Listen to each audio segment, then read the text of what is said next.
Thanks, welcome. Thank you. I'm Maggie, I'm a postdoc here. I've been working here for like a year now. But yeah, Dr. Kennedy, I guess. Thanks for doing this, by the way. I hope I'm not taking up too much of your time. Oh, no, sorry, as long as I can be getting on with things. Oh yeah, of course. We'll just follow you around. We'll follow you around. What are you doing? Where are we right now? What is this room? So we're in tissue culture, so this is where we culture all of our cells. I work on NK cells from cord blood. So And what are you doing now? So at the minute, I'm actually isolating NK cells. So everything we do in here has to be completely sterile. This is why I do it in the hood. So I'm going to fire a few questions at you. If I'm distracting, I'm very sorry, but otherwise we'll have a wander around. It'll be great. So tell me, you've told us your project. So what's the best part in your mind of being a researcher? I would say like the freedom to sort of work through a process in your head and like problem solve. Like it's one of those skills that comes in handy in the lab, but then also in my day-to-day life, people always come to me with problems, and you can kind of break it down and work it out. Perfect. I mean, it takes a lot of practice, I can imagine, can't it? Yeah, definitely. It goes wrong more than it goes right, but that's all part of the But you learn a lot from your mistakes. So yeah, exactly. So we're currently in an academic lab. What would you say are the best and the worst parts of working in academia?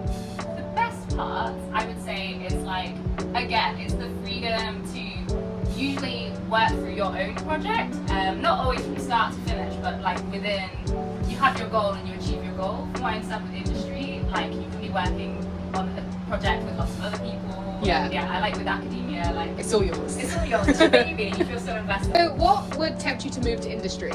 Oh, good question. I think with moving to industry, it's always the money, it's always limited, more limited anyway in academia. And then contracts tend to be shorter in academia, whereas in industry you get a lot more stability. Yeah. So I guess that would tempt me. So money and security. Yeah, exactly. Those are the two. Oh, right. So where are we off to now? So we can go into the lab now. So Okay. we're preparing some tubes for facts analysis. So that's You've obviously done your PhD. Congratulations, Dr. Kennedy. What made you want to do a PhD in the first place? It's really funny because I didn't really know that PhDs were like a thing that I could do for a long time. I just kind of wanted to be a scientist and I didn't really know how that worked. So it was really up until like my undergrad where I did like some like a summer project in a lab, and that's when I sort of started like interacting with people that were doing PhDs themselves. And I was like, oh wow, this seems really cool. So can I do this? And yeah, I took like a PhD student at this summer place, which she was like, oh, like I don't see why you couldn't. And I was like, oh. Inspired. Yeah, exactly. It was really nice. So what advice would you give someone now if they wanted to do a PhD? Advice. I would say that it doesn't always, you don't have to be the best person that scores the highest in your exams at university. What needs to be there is like a passion for science, and like if you're practical, then that's like a good thing. So it's not always like the person that gets the first in every single assessment that makes a great PhD student.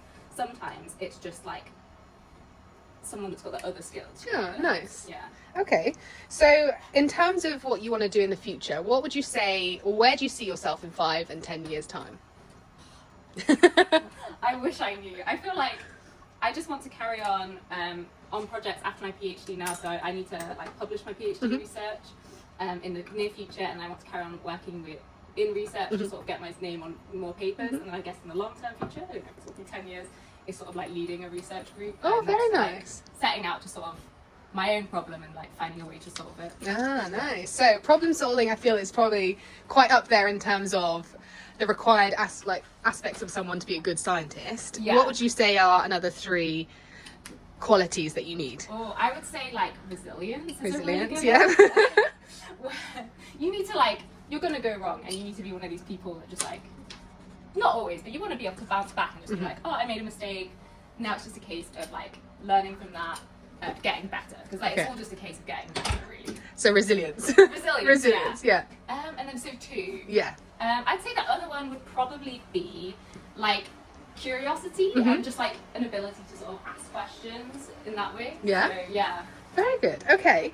How do you unwind after a busy day in the lab? See, I love like pets, so like I'm actually gonna go pick up a cat. Oh my tomorrow, gosh, so exciting!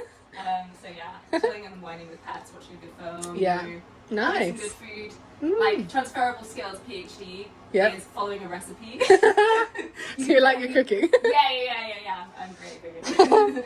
So we're going to be seeing you at any conferences this year? Yeah, so I'm really excited for the ISCT in Paris. Very nice. Been practicing your French? Oui, oui. You got to get that Duolingo out, Maggie. Yeah, really. What would you prefer, poster or presenting? So I've got a poster at ISCT. Oh, nice. Congratulations. I have presented at other conferences, and I probably there's no pain, no gain. Like presentations are scarier, but I feel like they're a lot. No pain, no gain. There you go. Amazing. So, what would be the best advice for anyone who's quite scared of presenting? See, I don't think I've worked this out fully because I still do get really nervous. I think it's thinking that anyone would be nervous in your position, and also.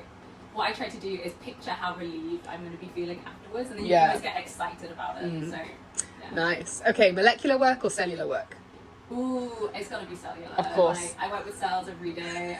You can get upset sometimes things don't go right. They don't always behave themselves, but at the end of the day, What's the best type of cell to be working with? What's your favourite?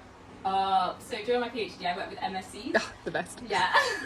So they're able to differentiate into different types of cells. So I really enjoyed working with them, being able to differentiate them into vascular cell types. Tea or coffee? Coffee. Favourite pipette?